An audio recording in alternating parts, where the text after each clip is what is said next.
We had an event in the United States, September 11th, when buildings were crashed into by airplanes. And for about a week, it occurred to us that we were not going to be making our movie and that no one would broadcast it.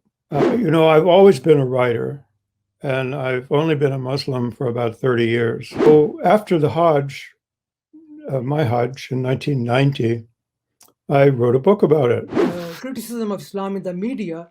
Islam is not democratic, number one. It is against democracy.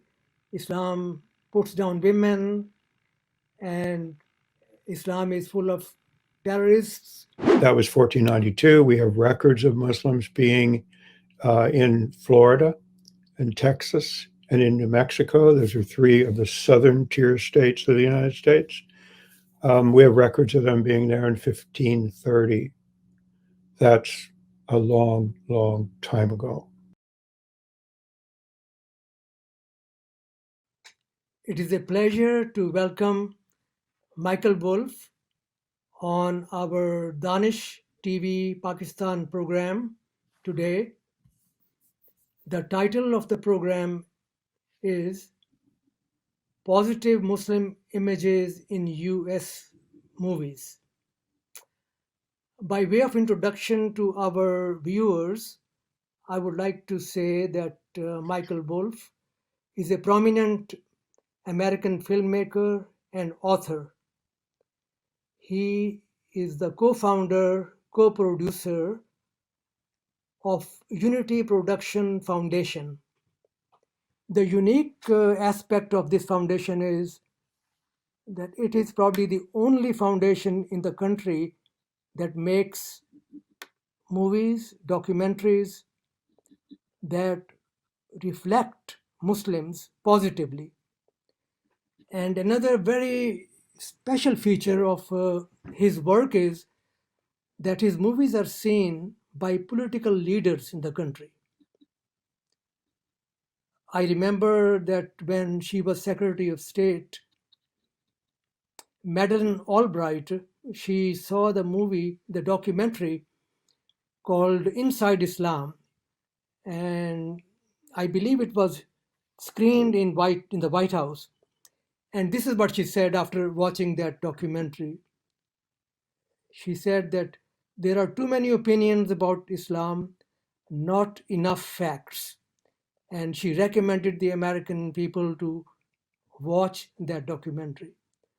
Inside Islam, what a billion Muslims really think.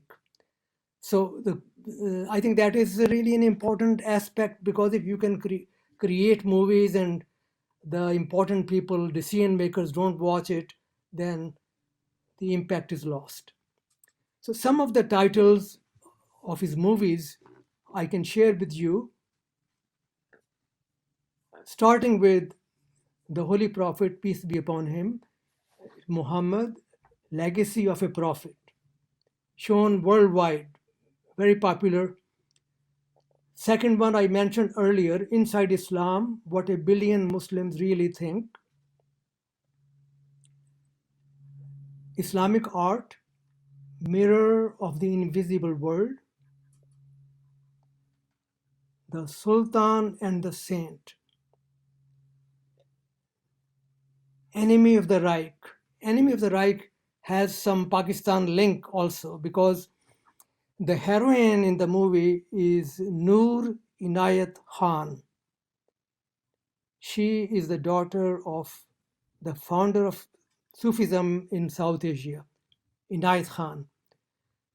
And I don't think I have time to go through the summary of it, but there is a Pakistan connection.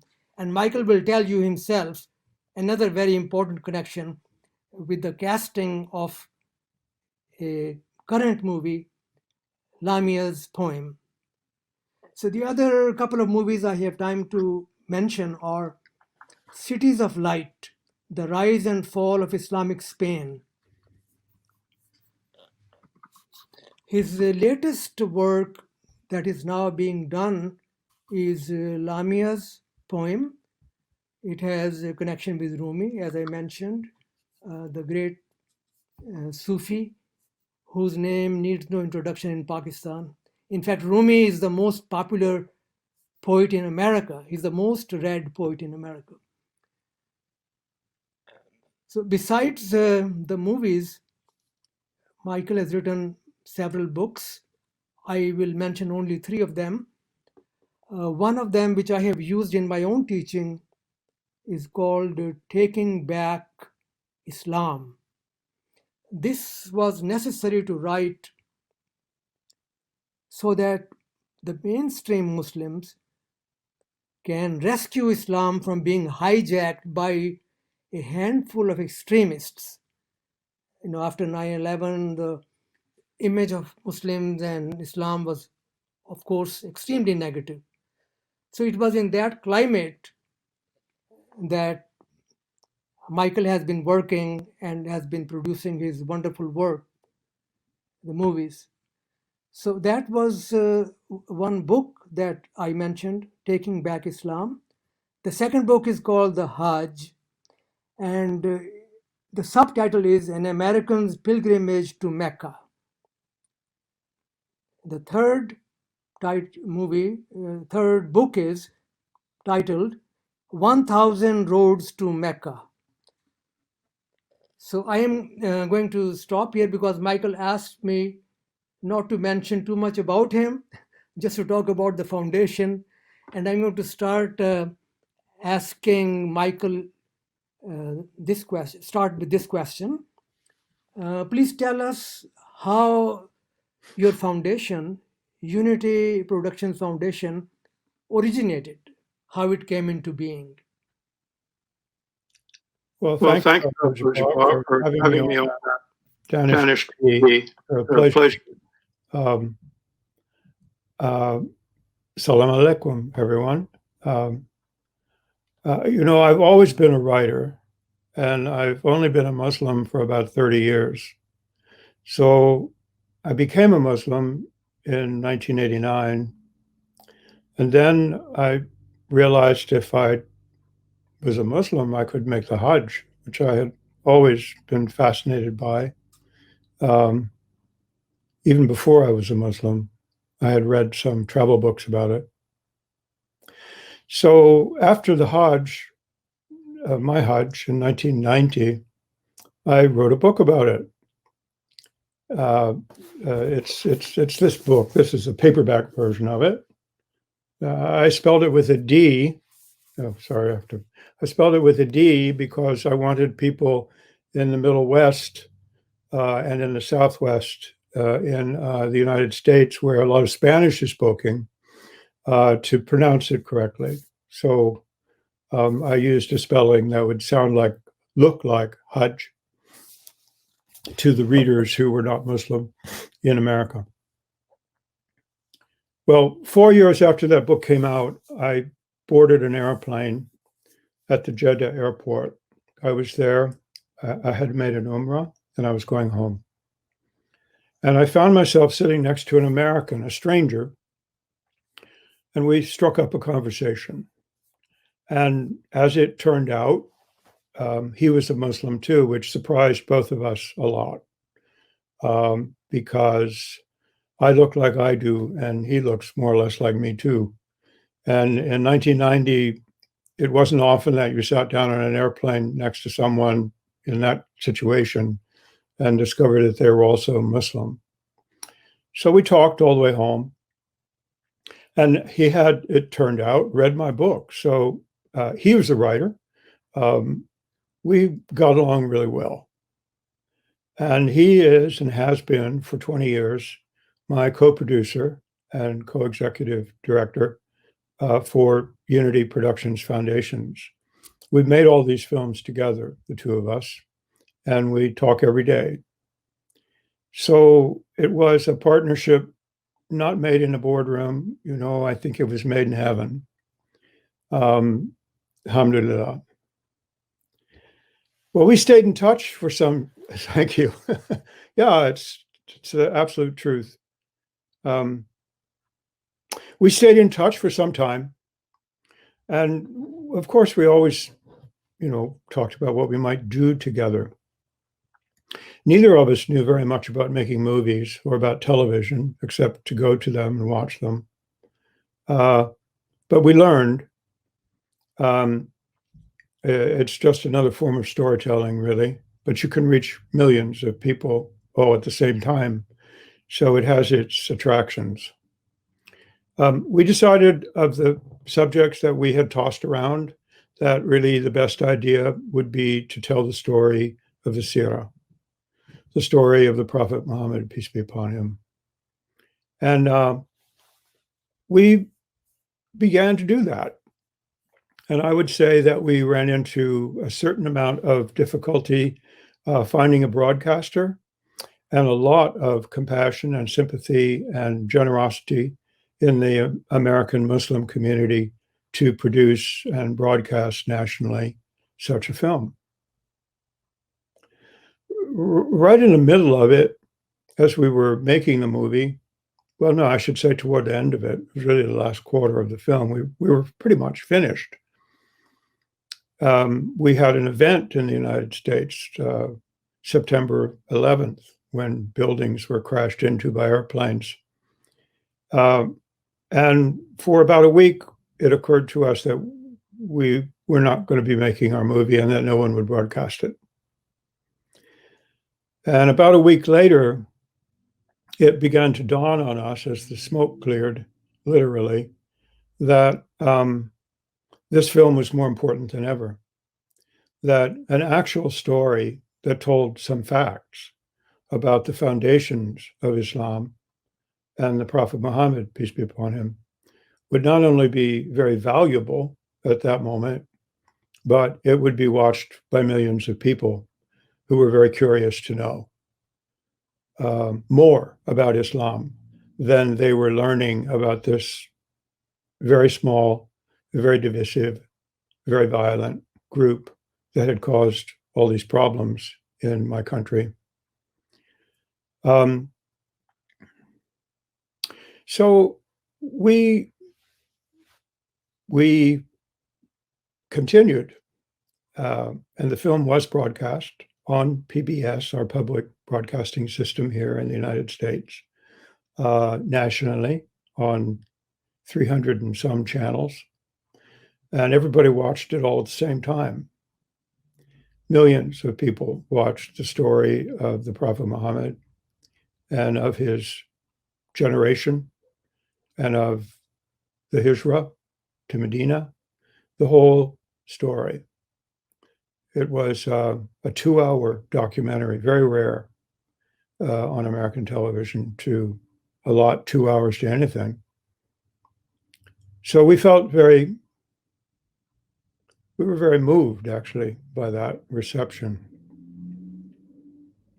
So I'll stop there. That was not only our origin story, but it was the story of the making of our first film. And if you want to ask me some more questions, fire away.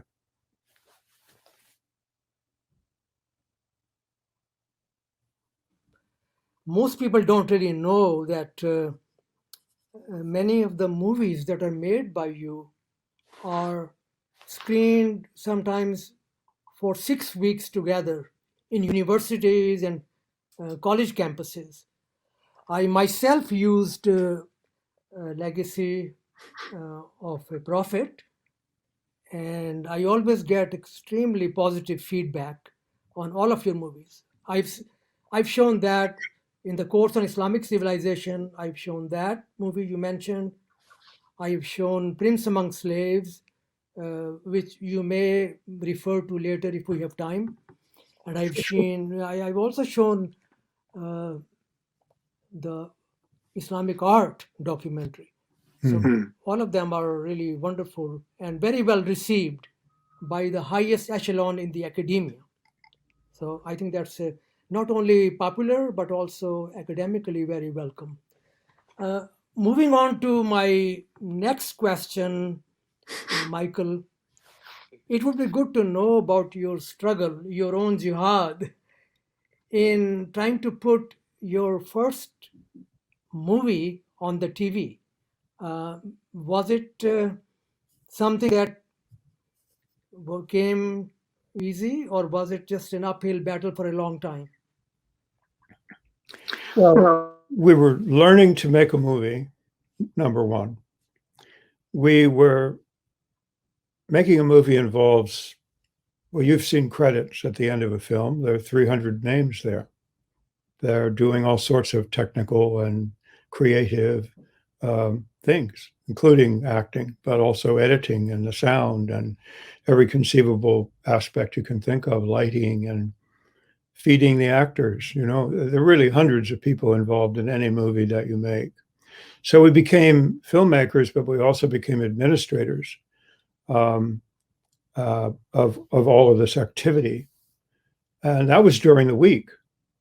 And then on the weekend, Friday, Saturday, Sunday, we would get on airplanes, the two of us, and fly to some other part of the United States and host a banquet with the Muslim community to help us pay for this, because these are not inexpensive projects. And I'm by no means a wealthy man. I'm a writer. Writers still make a lot of money. So it was the experience was like crossing a bridge as you build it. You know, we would kind of get to the next section, and then we'd have to build another pillar. To get us out to like this. That took us almost 3 years. It still takes a couple of years to make a movie, but we're a little better at it now. And we did receive some serious resistance from broadcasters and news people. Yeah, I remember one instance in the run-up to the broadcast, just a few days before it was broadcast. Someone decided that there are people in the United States who would rather not have such a film shown. They have their own objectives, they have their own goals, and they have their own means. And one of them managed to get on television, national television, and they called us up beforehand, the national TV program. It was ABC. No, sorry, it was NBC. They called us up, one of the national big channels, for a news program at 5 o'clock, and they called us and asked us if we wanted to tell our side.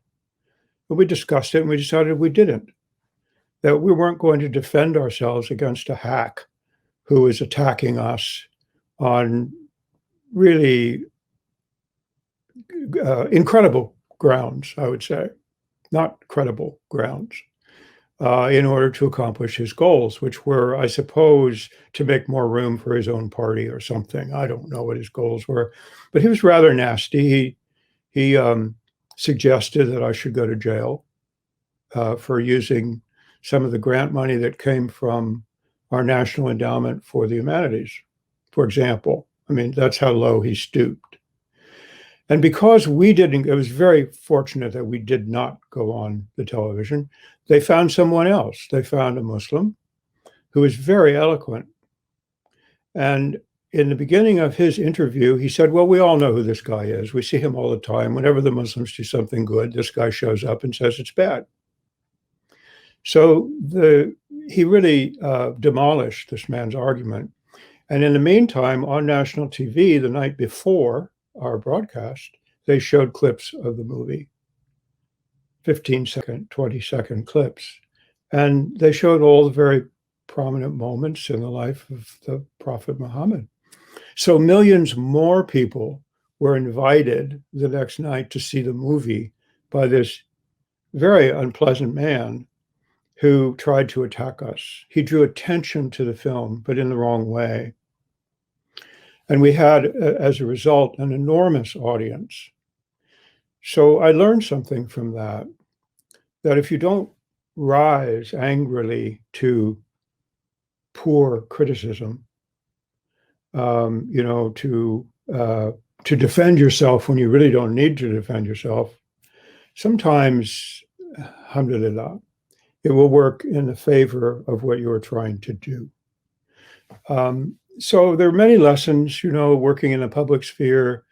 I'm happy to say that after 20 years of doing this, UPF is considered a journalistic enterprise, not not a marketing ploy to make Islam look good, which it could be accused of if we were not really good journalists. And that would take away a lot of our credibility with a very large audience with many, many points of view.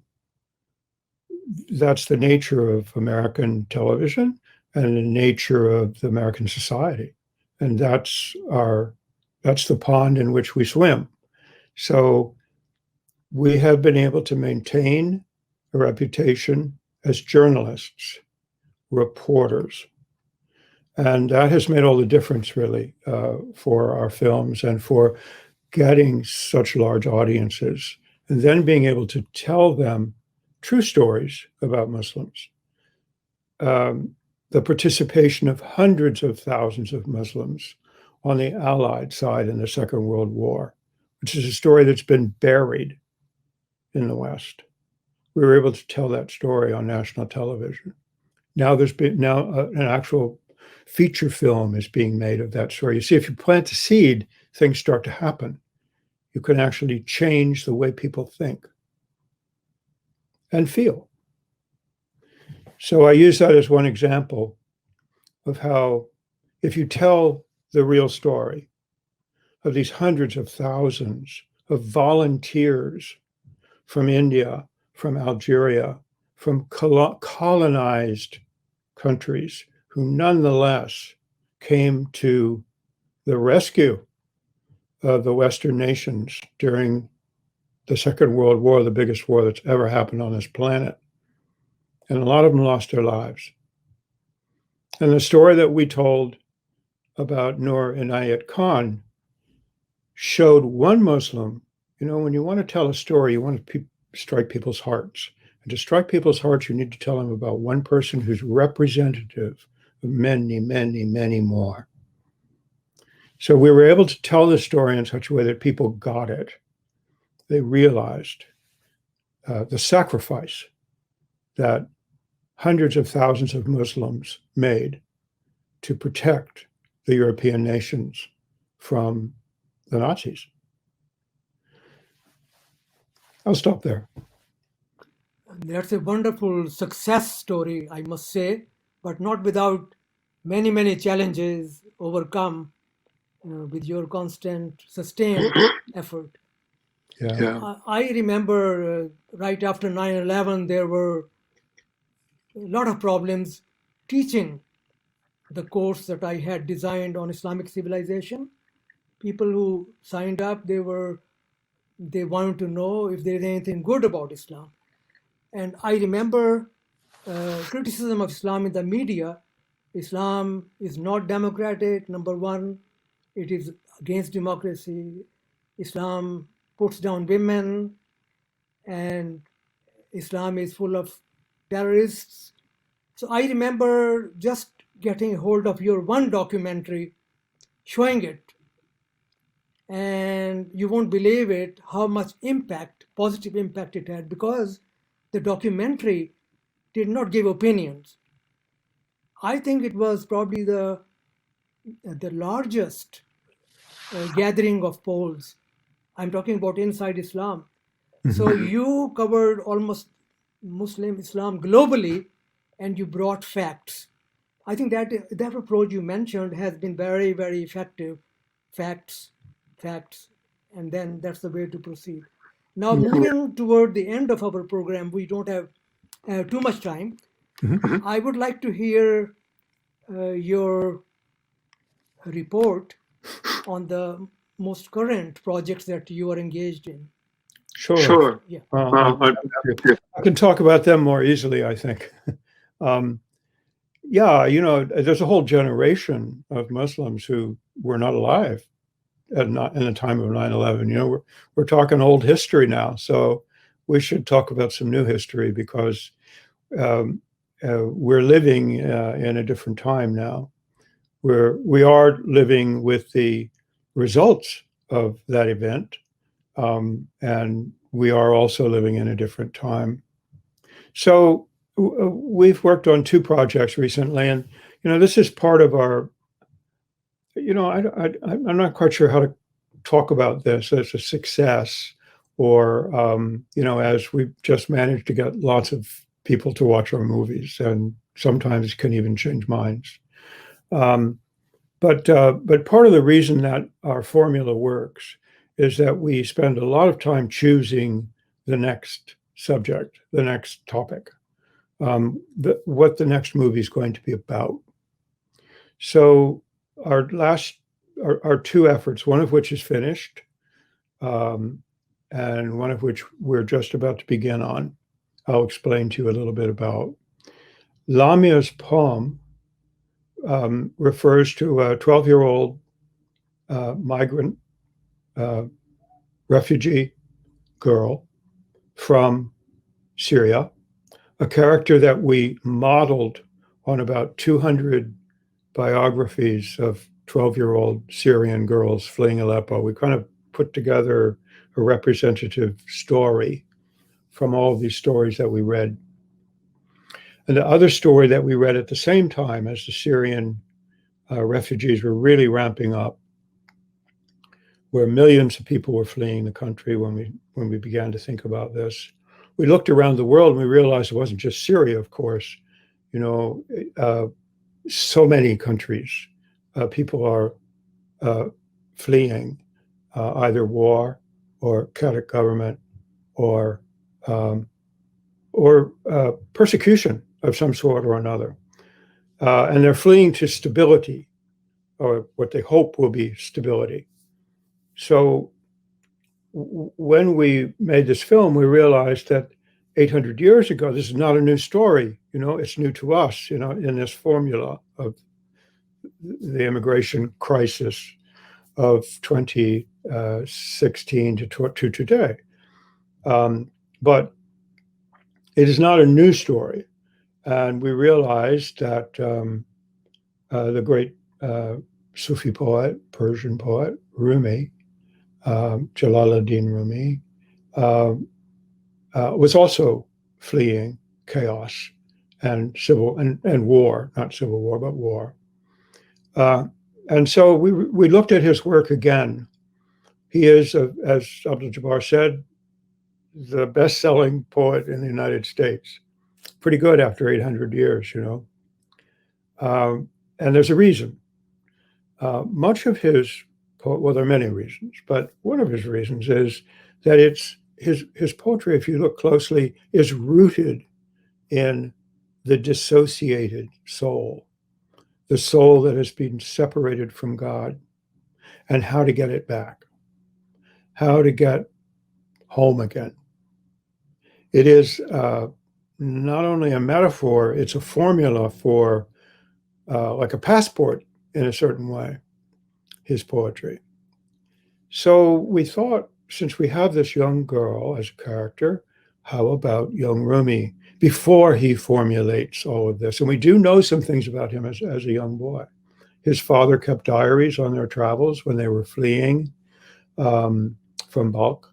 And we know a bit about him and about his troubles too, about his anxiety in being homeless and in waking nightmares. His father refers to nightmares. So we made a story in which this young girl's life is followed and a version of young Rumi's life is followed, and we wrap them around each other. We just wrap them around the stories. And this girl has in her backpack, as she is fleeing, Lamia has a book of Rumi's poems, which her teacher gave her, a revered teacher, and she carries it with her all the way through the journey. So that's the structure of the film. It just premiered in France. We're now in the process of finding broadcasters around the world for it. People are doing that for us who know how to do that. And we're moving on to a second film. So in addition to Lamia's poem being ready, not quite out there yet, but finished and ready, that is an animated film. We're also now making a second film called The Great American Muslim Road Trip. There are there's on American television, I think television around the world to some degree. There's a genre, there's a formula for a travelogue. And it's that one or two people get in a car and they drive some distance and they stop and go into the restaurant and they stay here and they meet this person, they meet that person. They see roadside attractions and beautiful natural wonders, and the camera follows them. And sometimes they go on for weeks. So we're making such a travelogue. The difference is that there's a young American Muslim couple, married couple, with two kids, although the kids are not with them, um, in a car. And they're traveling on the most famous road in the United States, Route 66. There have been hundreds of songs from the jazz age to the folk songs to Bob Dylan to Nat King Cole to all about Route 66. It's a very famous road in American culture and so on. And we're going to drive behind them with cameras and see what happens. We literally don't know what will happen, but we do know that there's a surprising amount of Muslim history in the United States. And some of it crops up along that road. So these people will be doing what many people do in the summertime in America. They get in a car and they go looking for America. Well, what they find is what they find. But they're also going to be looking for their Muslim roots when they discover there are some. And there are many. So in American history, Muslims go back almost to the days of the discovery, so-called, of North America. That was 1492. We have records of Muslims being in Florida and Texas and in New Mexico. Those are three of the southern tier states of the United States. We have records of them being there in 1530. That's a long, long time ago. 1630, 1730, 1830, 1930, 2030, it's almost 500 years. It's a long, long time in American history, especially a long time when the vast majority of Americans think that Muslims just arrived here in the 1960s, 70s, 80s, 90s. So we're going to teach by showing that Muslims are as much a part of this country as Christopher Columbus or whoever you want to talk about. And it should be entertaining. I'm looking forward to it. I'm looking forward to seeing my country again. I haven't been. We've had COVID here for a while, so we still do, but it's a little better. We think we can sneak the car through and be all right. So that's our plan, inshallah. Both of your projects, which are now underway, are fascinating. And I had a chance to look at the previews of both of them in some promotional programs you had on television, and they both looked really inviting, very impressive. Looking forward to watching both of those. And it's always a pleasure to hear you, Michael. And I just wanted to let everyone know, the audience, that this program will be subtitled in Urdu for people who may want to understand the content in that language. And Okay. secondly, my other message to the viewers is that Michael will have links to his movies available, and we'll put those links in on YouTube, so that if you want to access those movies, there's a way you can do that. I know that educators can show those movies for free, and people who are not in teaching, they can have a package, very, very inexpensive for the whole movies. After all, they have to spend millions of dollars making movies, so they have to have some source of income. So with that, I would like to thank Michael for this very enlightening program, and thanks to all our viewers. And I hope that we will continue this wonderful dialogue in the future on some other topics. Anytime.